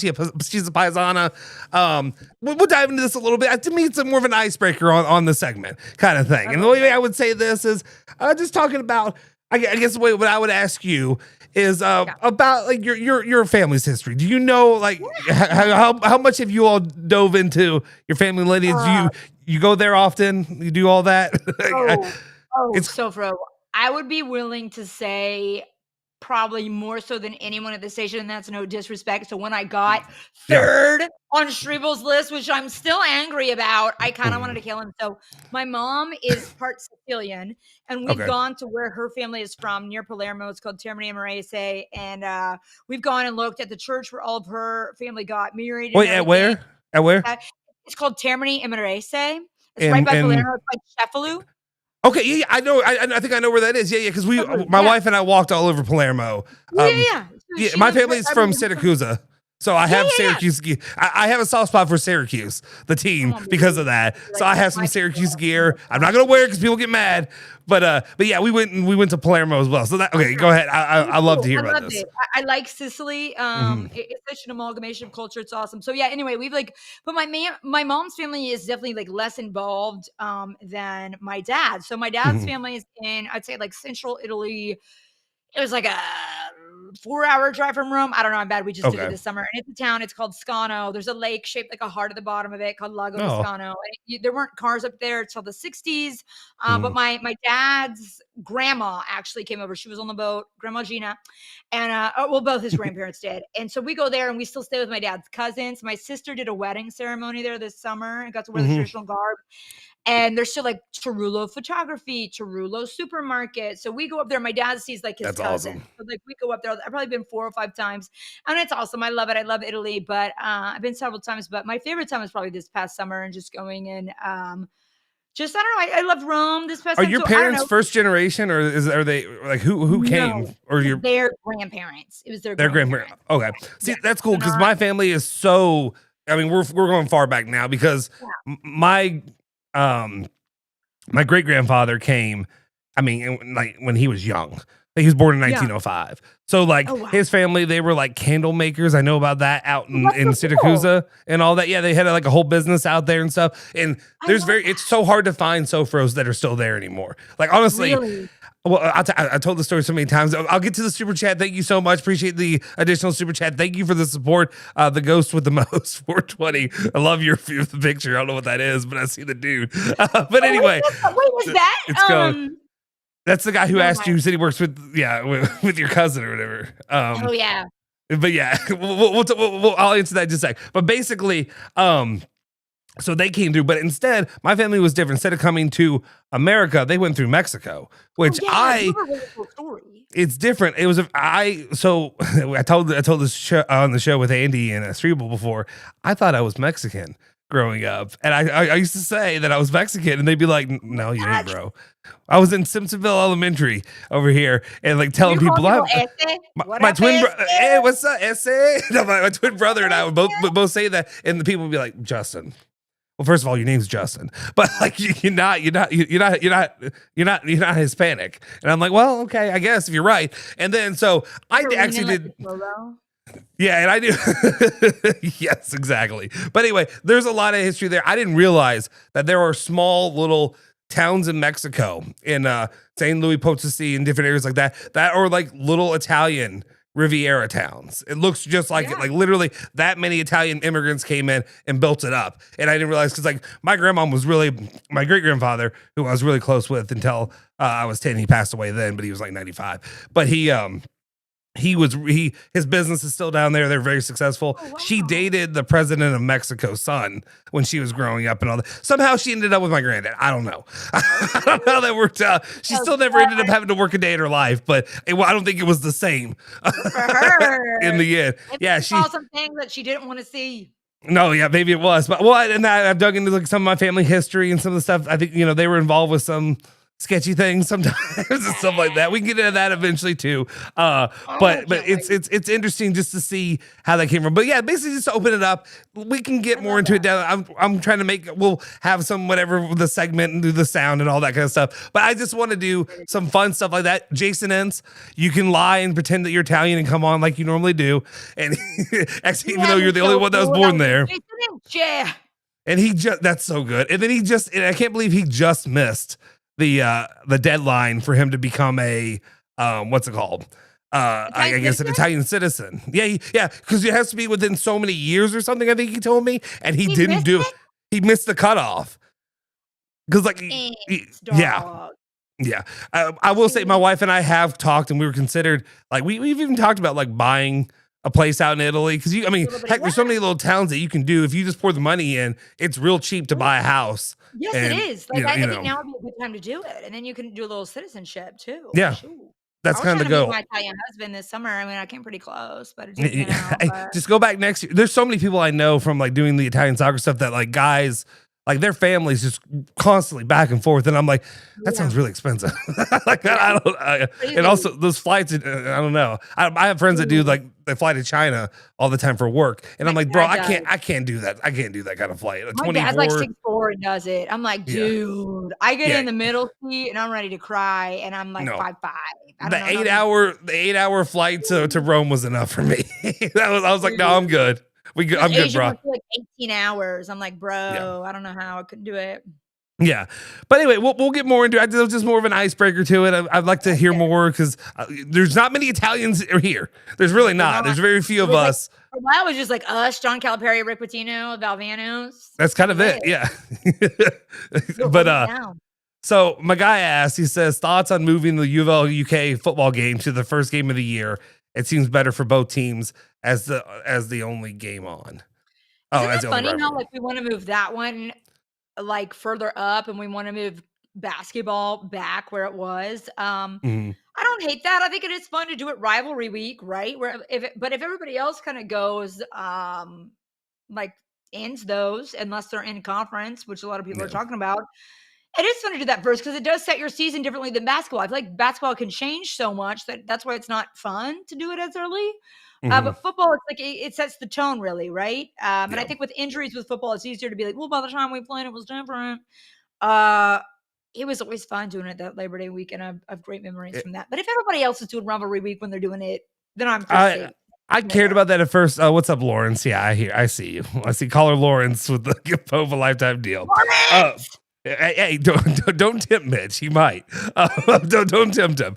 The thing with me, the thing with me is, at first I was like, okay, now let's be big boys. Let's be real. Let's get in there. We're in the ACC now. They're SEC. Let's go be one of the real rivalry games that plays at the end of the year. Louisville, Kentucky, right there with Georgia Tech, and all those other games that are being played. Florida State, all that kind of stuff. And I'm like, okay, let's do it. And then we've done it. And I think it's also would behoove Louisville to play at the beginning of the year, because when all your weapons are healthy, I think Louisville probably wins a lot more of those games than they lost. Right. And to have that like SEC win, not to be like a D-bag about it. I'm coming at that honestly. Like I think no, you're right. That's true. And for even them to win this year with all those injuries, everything. Because especially back then, we talked about Vince Merrill, the recruiting he did, the SEC talent. At the end there, when Louisville, when your top guys are injured and you're playing with whatever, a lot of that talent can overcome, hard work or whatever at that point. So that's an issue for me. Also, I mean, going through college and all that, like I just loved the summertime drinking feeling. You know what I mean? Like going out. Like football season, not the winter. We're not when you get to winter time. And it's pretty much over. I mean, we did the tailgate, the ESPN Louisville Plus tailgate for the Louisville Kentucky game. You know how bad it sucks? I'm wearing my freaking overcoat out there. We're slinging beers and bourbon and all this stuff just to stay warm out there. And like, it's not fun. No, and it's not. And now all my friends, we're all the age where my brother and all the people like that are all, oh man, I'm not going, or her family's out of town. We're going Thanksgiving that weekend to go to her family's whatever stuff. And I'm like, man, it's the UVO UK. It's the game. Like you got to be here for the game. No. And they're like, I think like my brother's wife, her family like Ohio State fans. So they do Ohio State, Michigan while they're playing. And Brian's like, nope, we're putting on the Louisville Kentucky game instead. Josh, how has she recruited him to be Ohio State? No. I think he fakes it. Like he jokes sometimes, but he didn't care. No, there's no way. There's no way. Like he's not as into sports as I am either, though. But that's the thing. Really? Yeah. We're fraternal though. So, what up, Soforo, future Cards fans? You're damn right. We're damn right. Hey, if Mitch Barnhart has his way, maybe. No. And we're fraternal. I just said that. Yeah, we're fraternal. I'm so mad over that. We're fraternal, dude. We're fraternal. 2 different eggs or 2 different sacks. That's weird way to say it. 2 different eggs. Yeah, 2 different. Yeah, and all that stuff. Yeah, it is. It's 2 different. It's like 2 different apartments. Is what it is. Yeah. Instead of being we're not even roommates. Okay? Yeah, we weren't. We've always had our own separate spaces. Anyway, Louisville. I think it was a good show today. I think we had some fun. I think we talked about some things. Obviously, we'll keep this thing going in the future. Definitely, whenever there's breaking news and stuff like that, we'll be there. Hopefully, covering it along the way. And Tarullo, anything before we wrap this up? You stayed on the entire time. You didn't drop off. Your phone didn't, or your thing didn't die. We were good to go. Like one time, and that was it. My only closing words are, "Let's go Hoosiers, baby!" I am all in on Coach Sig. I love it. I cast my Heisman vote. I can't tell you who it was yet. Oh, yes. It's due tomorrow. I did it today, and it's looking very Latino, so that's very exciting. I was about to say she can't say that, but she just said go Hoosiers. No, the Hoosiers was for the playoff, but it could be also for other things as well. I mean, wink, nudge. But she can't say it. She can't. We could do 3 votes. So the vote number 1, it gets 3 points. Vote number 2, 2 points. Vote number 3 gets 1 point. So that's how it's tallied. And I think a lot of people, it's just a misconception. They think there's like a Heisman list you have to choose from. You could pick any player in the country to do it. I think there's about like 800 Heisman voters. So it's kind of cool how the whole process is. It's done by Deloitte. You have to log in secretively, but it's very fun. And this year was a fun year to do it, really. There's been some boring years, but this year was fun. That's awesome. Yeah, so we'll see. But guys, if you haven't already, do me a solid favor. Smash the freaking like button. Hit the subscribe button. Hit the bell icon. Go over to the YouTube channel. Join us on there. We're going to bring you more and more content. I think we'll have different stuff, instant reactions to games. You'll see Anna be as angry as she can be about Kentucky basketball throughout the rest of the season. Unless miraculously he turns it around. You can celebrate with me as we enjoy Louisville basketball. It's almost insane to be able to say this, that we are enjoying our side of the rivalry, because it's been a long time since I felt positive about much over here. You know what? And I'm also upset. I cut all this sound that I didn't use because I was going to try. I was trying to use let's see. We have our own version of Kenny Payne. Is that Y'all have a white Kenny Payne, man. Yeah. Here, I'm gonna quick fire off some of these real quick, and then we'll get out of here. Sorry, I cut these. I might as well use them. Am I rubbing off on you now? Okay, that one wasn't about the game. That one was. I had to. I'm sorry. Do you think that he just resigns? I could see a world where he just I can't do this anymore. I can't. This spares the university that I love anymore. I'm not good enough. Most coaches don't have that personality. They're going to fight and stick it out and get their money and try to figure it out. Sure. Do you think that he would do that? No, he won't. Who he likes money. him? Did they say no? I mean, I do agree. I could see because that is the one guy who has the personality of being I'm so sorry. And I feel bad. Of ego. It's lack of ego, but it's lack of ego to an extreme and to a detriment. Yeah, and somebody's got to tell you. Yeah. Striegel would still choose Pope over Kelsey. Don't make me do that. I don't want to answer that question. I refuse to answer that question. Shame. I'm not doing it. I'm not doing it. The shame. There's some good ones in this I missed, really. Let me tell you how bad it is. During the era of Kenny Payne, I Googled it. Our worst loss was 32 points. 32 points to Texas Tech. Kentucky just lost by 35 points tonight. Yeah. You're right, Leo Locke. That's how bad he beat Kenny Payne's margin of victory loss. He beat Kenny Payne. Oh, God. Wow. Okay, during the Kenny Payne era, I still don't think you can really compare. No, it's not. It is kind of I think also too. This season, we've seen the amount of teams that are just getting blown off the court. Part of me wonders if it's it's a little bit like that professional thing. It's we're losing it. Who gives a shit at this point? If we lose by what would be the deal there? Yeah, at this point, we're losing. It's 20 points. I'm preserving myself. I'm preserving my health. We'll try it again next time. Gonzaga got wiped off the floor by Michigan, then came out and did the same thing to Kentucky. So is Kentucky 60 points worse than Michigan? Yeah. Maybe, but I doubt it, talent-wise. Oh. I think a Louisville fan flipped him the Kenny Payne Kool-Aid because he just turned into Kenny Payne. No. Some of these At calls. least Mark Pope gives a shit about the university. There's so. Kenny Payne was I don't care if I make your record horrific. Y'all hired me. This is about me. I don't care. I'm here. Mark Pope's self-flagellating. He's I'm so sorry. I deserve the electric chair. I'm sorry that we looked. It would have paid dividends if he would have done that. If Kenny Payne would have done that. God bless that team last year for overcoming Pope's incompetence. God bless them. Thank you, Kobe Brea. Thank you, Lamont Butler. Thank you, Jackson Robinson. Thank you, Amari Williams. Thank all of you. Thank you, Andrew Carr. Even Andrew Carr. Thank you, Andrew Carr, for making this dude look good because he's not good. There's more talent on this team, allegedly. There's more experience on this team, allegedly. And they look John Calipari's 9-win COVID team could beat this team. I don't. That's a stretch. It's a stretch. I do not agree with this guy who says UK will be fine. They will roll in a few teams. And once JQ comes back in January, they will be right. No, JQ's not fixing what's going on. They don't know how to move without the ball. He's made it too hard for them, and so then he probably gets mad when they can't deliver on what the offense is. JQ's taking the year off. That ankle's feeling a little swollen right now. If I'm JQ, that ankle's not feeling too good. I think I need a few more weeks of recuperation. I bet push me off the curb, dog. I'd be paying my teammates to do that. Just push me. I don't care. Oh, this one. Okay. There's just a couple more, but yeah. Striegel, I'm just going to say this. The post-game show needs Striegel. Nobody else. I mean, TJ Walker's amazing. You need TJ Walker with Striegel. And no offense, Zach. Zach, you're amazing too. But Striegel, Zach, you're an Ohio State fan. You don't have that same kind of anger in you. He tries to work it up. He does a good job. But Striegel, it's just natural. That's who he is. Get his ass back on the bus and take him back to Utah or New York, or wherever he calls home.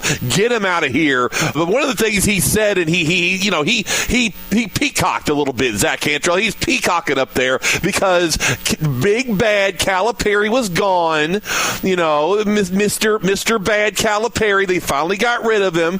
And Pope was up there preening. We're going to play for the name on the front of the jersey. None of those players, not one, deserves to wear a Kentucky basketball jersey. Maybe Colin Chandler. At least he'll hit some threes and act like he wants to play defense. The rest of these guys can get out of here. Malcolm Moreno, get out of here. Otega Owayne, your $3 million, whatever you're making, get out of here. Denzel Aberdeen, get out of here. Cam Williams, get out of here. Andrei Yelovich, go airball another three back in Czechoslovakia, wherever you're from. Trent Noah, you don't deserve to be on this team. You can get out of here too. Brandon Garrison, for sure, get out of here. Jasper Johnson, he showed me a little something. Maybe he's okay. Jalen Lowe, go get a robo shoulder. I don't know what to tell you. This team is an absolute embarrassment. Oh, he was on one. Dude, that's so good. I agree with a lot of it for the most part, right? Like, that's a very, very big. This is why I love Struble. He will make a very good point in the middle of these emotional displays, which are good, and I like them, and they're completely valid. But I think sometimes people think Struble is like just having all these emotions, but he makes really good points. Like that one I brought up earlier in that one, it's like his whole point was to play for the front of the jersey. Cal's players do that more than this effing team does it. They don't even act like they want to be there. People don't realize this about Struble. Struble actually puts a lot of work into it beforehand. Like he takes a lot of notes. Okay, when he and Andy did the take, he didn't. But now that he's on his own, Mike 2, baby, why do you think I love you? Mike 2, you can just exactly. Mike 2 makes it easy. You just react to whatever Mike 1 says, kind of thing. I feel like you got a lot of Mike 1 on here. Like I feel like because you're good. You got, no, one time I had to do my solo reaction. I was like, this is the worst day of my life. Well, you did great. We'll do more of those. It's muscle memory at this point. And then I'll just play this final one, and then we can get out of here. I'm very open and upfront with that. I'll always love Cal.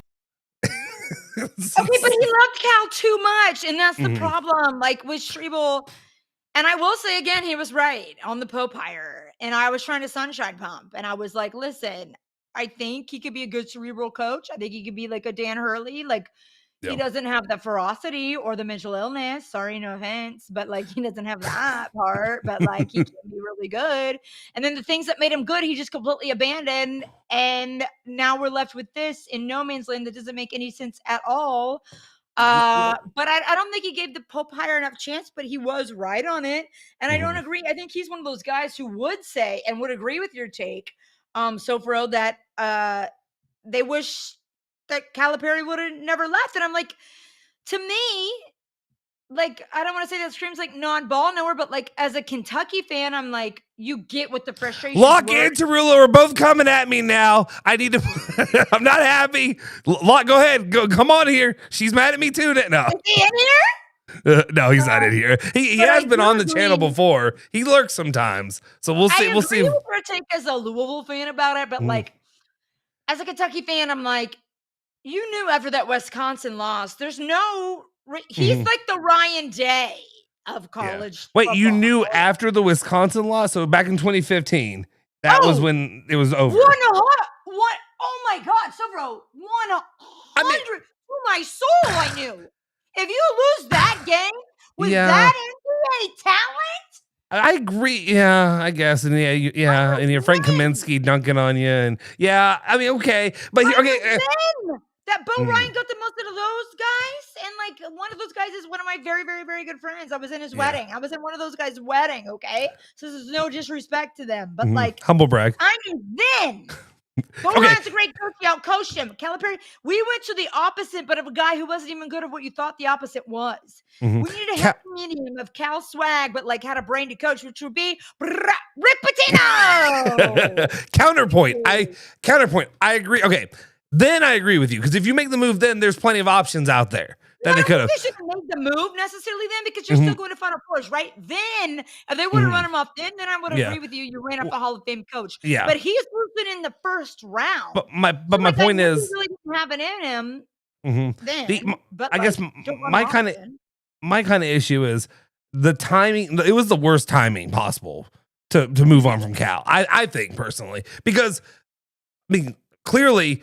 Who were your options out there? And yes, there were guys that you knew that you were going to try to pursue. And like to me, if you have your Hall of Famer, and also, yes, I understand what I am saying is from a suffering, miserable Louisville fan who had 2.5, almost 2.5 years, because he was, 2.5 years of Kenny Payne. And I understand. My issue was there wasn't like when Louisville had to boot Rick, and Rick, he did it to himself. At the same time, I still think you got to be down for your bitch. No. And I'm sorry, now I got to use that term. Down for your girl. I'm sorry. I was trying to use a down ass bitch term is what I was trying to use. You got to be down for your girl. Huh? Oh, I'm glad you didn't hear it. Never mind. You gotta be a down ass bleep. Yeah, that's what I was saying. Down ass bitch. Say it. You gotta be you've gotta be a down ass bitch, is what I'm saying. And that's what you need to be. But I said you gotta be down for or something. And I was calling her and that didn't sound right. Anyway, you've got to be down because my main issue is sorry, that completely derailed me. Down. Oh, you gotta know that you have that person locked up to move on from. Because like Louisville, when we got rid of him, we kind of knew, we talked about it for years that Chris Mack was out there waiting. Chris Mack would be the guy coming. And Will Stein. Yeah, exactly. Yeah, exactly. The only thing with me is, and again, it's not completely different, but Will Stein being a coordinator compared to being a head coach who has a 1 seed in the NCAA tournament. And I still will argue that Chris Mack, I think he still had a lot more in him, though he floundered at the end of seasons. He still had, like, that season, that 2020 year, Louisville's pushing for a 1 or 2 seed that year. And that's what frustrates me. He got screwed over by Neely Mendapudi. That's not what we're talking about right now. We're trying to talk. All Mafia team, Louisville Cardinals. Yeah. Yeah.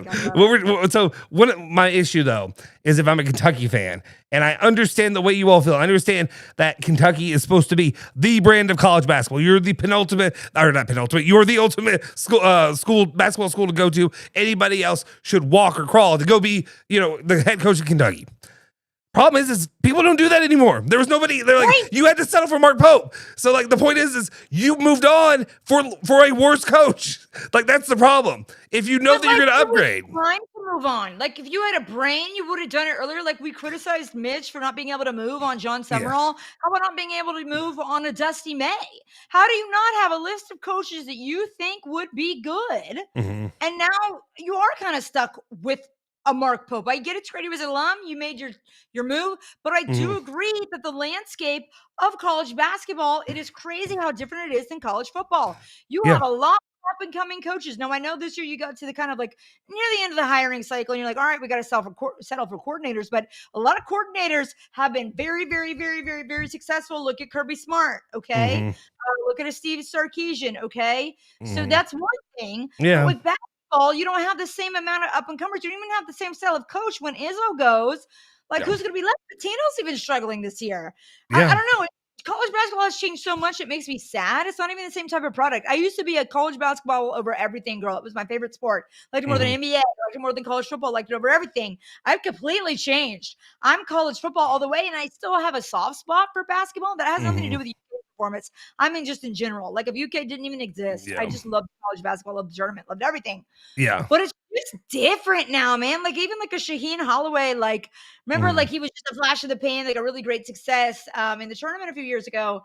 Yeah. But I don't know. There's not this group of great coaches anymore. There aren't these because there's no great coaching tree. Because look at Cal's, it's absolute dog shit. Rick's was we always talk about like Rick being the great, and that's my problem is whenever they say he comes from Rick. No, he doesn't. He's not. He never coached under Rick. He was a player. He never learned from Rick as a coach. I mean, he learned certain things, but he didn't learn the stuff that all the other guys that came after him did. Peanut Butter Posse says not many coaches want the smoke at Kentucky. When most programs are bad, the fans just become apathetic. At Kentucky, you get burned at the stake if you're bad. No, I agree. Like, where's the badass who will take it? It's why Kentucky football is so appealing. You can suck. You can be mid as hell. You can win 8 games. I mean, 8 games is celebrated. You can win 7 games, and you're great. Nobody cares. Nobody will be. Statue who was not expected to compete for a conference title and who won 10 games. Yeah, he won 10 games one time. It still counts, but They're thinking they're big dogs with their 11-1 season, but I'm like, I really have no room to talk. But that's. And I guess that's the thing now is you can make all this money being mid Why would I want to go have a standard for myself when I know that I can make, like you said, generational wealth at this point? You can just keep racking up money wherever you are and just be okay. Be an okay coach. I heard her at work say the other day, she's like, Nobody cares about changes. I was like, dog, he made $25,000 a day. No, he got Mark Stoops won. Mark Stoops gets to go live and not work. He gets to go live the best life ever, and his grandchildren and his whatever. Does he have kids? What kind of job are you at where you're expected to deliver and you get paid millions, or not expected to deliver and you get paid millions of dollars? Yeah, that's why there's so many articles that were like Kentucky's the best job, and it's like it is because you don't really have to do anything. It's the worst basketball job, but I also don't think there's like a plethora of up and coming talent there. The landscape has changed, and I've thought a lot about this probably the past 2 years, especially. It's so different than the up and coming talent in college football compared to college basketball. What is it? Why is it that way? What is going on? You don't have these standout coaches. Like, who's the best coach? Who's the best coach in college basketball? Soforo? For a while, it was Patino. Not this I think year. I think it's Hurley, but I do, but then he had like a mental crisis, and he's insane. Yeah, and they were burn out because he can't be normal. Is it John Shire? Is it Todd Golden? Probably. I need to see Shire do a bit more in the tournament. I mean, he made that run, but I need to see him. For them to not have a drop off, like it's insane. There's such a trend with like hiring former players, right? Hubert Davis at UNC, they had a great first year, but like he's really not the guy there. Like, no, he's really not the guy. I'm so sorry, but like I'm shocked that he's not been fired already. And a part of that, you got to give like a lot of attribution to Coach K for seeing that and knowing that, but like to not have any fall off is insane. Yeah, that's crazy. No, it really does. It does surprise me to see some of those guys, but like John Shire has been, and I love it because Streble hates Shire so much. And we used to talk about it. We used to be like, man, look how handsome he is. I don't know, he's not really handsome, but he's handsome compared to he's too tall. He's too long. His face is too long. If he were normal sized and you scrunch it down a little bit, he probably is normal handsome. I think he is. I think it's just he's got the alien height thing. That's what it is. Anyway, so Streble's upset about that. Likable than K. Way more likable than K. Oh, he is. Last thing I'll throw at you, and this just came up on the top of my head. You move on from Pope at the end of the year because say it's that bad, even though I still think he ends up getting a third year. And then maybe in the end, he proves Locke, he proves everybody wrong, that I'm the dumbass, that you're good to move on, and that next year he comes in, brings players that he can work with and that have the personalities, and you got another good team. Who knows? Or you have Kenny Payne, whatever, year two. A white Kenny Payne, sorry. White chocolate Kenny Payne. Anyway, I'm sorry. But what if? What about Little Richard? Little Richard coming. I wanted him at Louisville. Stop, dude. You don't think so? He's starting to a little bit. He's starting to grow on me with some of the stuff he's done. He handles taking like a sincere role to control the entire program. Oh, like as like Rick. Him as Rick as his what's his name? Why am I blanking on him? The old white guy. That Rick always had as his conciliary. I don't know why. It's Willard, Ralph Willard. His Ralph Willard. Right. And like freaking Cal always had John Rovick and stuff. I don't know. I just don't see that. I don't think they have that type of relationship, like in a good way. Like all respect for that. Like I think Richard wouldn't let it happen. Yeah. I don't think he's got the chops like that. He's not his dad, and that's like not saying anything bad. Like I still think he's a great coach, but like with Alabama football, and this whole thing about Cal's argument, football or basketball school, like those schools, and I know there's no more money in football. Look at what LSU was able to go out and get their number one guy, Lane Kiffin. Like if you have money like that. But this is the issue with Mitch, right? It's like, how do you spend that money? How do you like wave that like bag around? Like we're the number one brand. I think there's been maybe even like a branding issue and everything with it. Which makes me wonder how much money there is. How much money there really is in the end. Like I know there's money, but you had the money of the former players to go out and throw that bag around.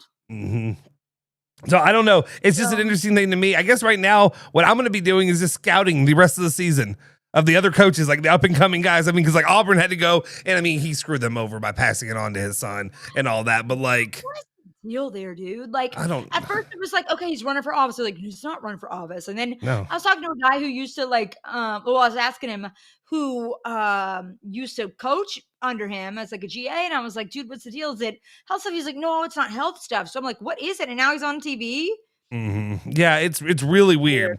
It still would make more sense to me if he just would have run for office. It just felt like a ploy to get his son the head coaching job, and he could bail out. I would be so pissed if I were a fan of Auburn. Yeah. Like if Rick, do that with Brad one day. Just kidding. Probably. I mean, that'd be funny. I would enjoy that. I was gonna get Kenny Payne that job, or Chin Coleman. Anyway, we'll see. We'll keep you all abreast of this situation as we continue to. I don't know why. Yeah, it was just that's the first word that comes up. But yeah, we'll look over it and just see what happens. I guess. I don't know. Like Mark Pope, the situation is dire. I don't know how. Like, again, after watching the Kenny Payne stuff, I don't know how you come back from this. And it's really hard because I feel like he's lost so much of the fan base moving forward. So it's going to be so difficult. When they're booing, fan base turned that quickly. The way that they booed him and the way, it's good. It's good. That's what, again, the reason that I said Kentucky would never have put up with would never put up with 2 years of Kenny Payne. It wouldn't have happened. Right. There's no way that fan base and the powers that be would have put up with 2 years of Kenny Payne kind of basketball. So, guys, isn't it weird that they did as much with football? Sorry, I keep interrupting. No, you're good. No, you're good. No, you're good. I mean, we've talked for longer, so I can definitely. It's hard for me sometimes to stop too. But yeah, and it's also one of those things too where it's like we do the show. And then it's like a week later. So it's like so much happens. And I want to touch on so much stuff, but it's hard. And I say an hour, we were almost going 2 hours tonight. And it may end up having to be that sometimes, unless we find a Wednesday or something like that night to do it as well. So anyway, any other final thoughts? Anything that you just need to get out there? Go Hoosiers. That's all I got, baby. Go Hoosiers. I need to cut that. Thanks, guys. Appreciate you all for tuning in. As always, we always keep you covered. Everything on ESPN Louisville Plus. We got instant reactions. We got news stories. We got coaches' corners. We got all that kind of stuff. And now live shows as well. So make sure you tune in, subscribe, like, all that stuff. Hit the bell on YouTube. And we'll see you guys next time. Go Cards.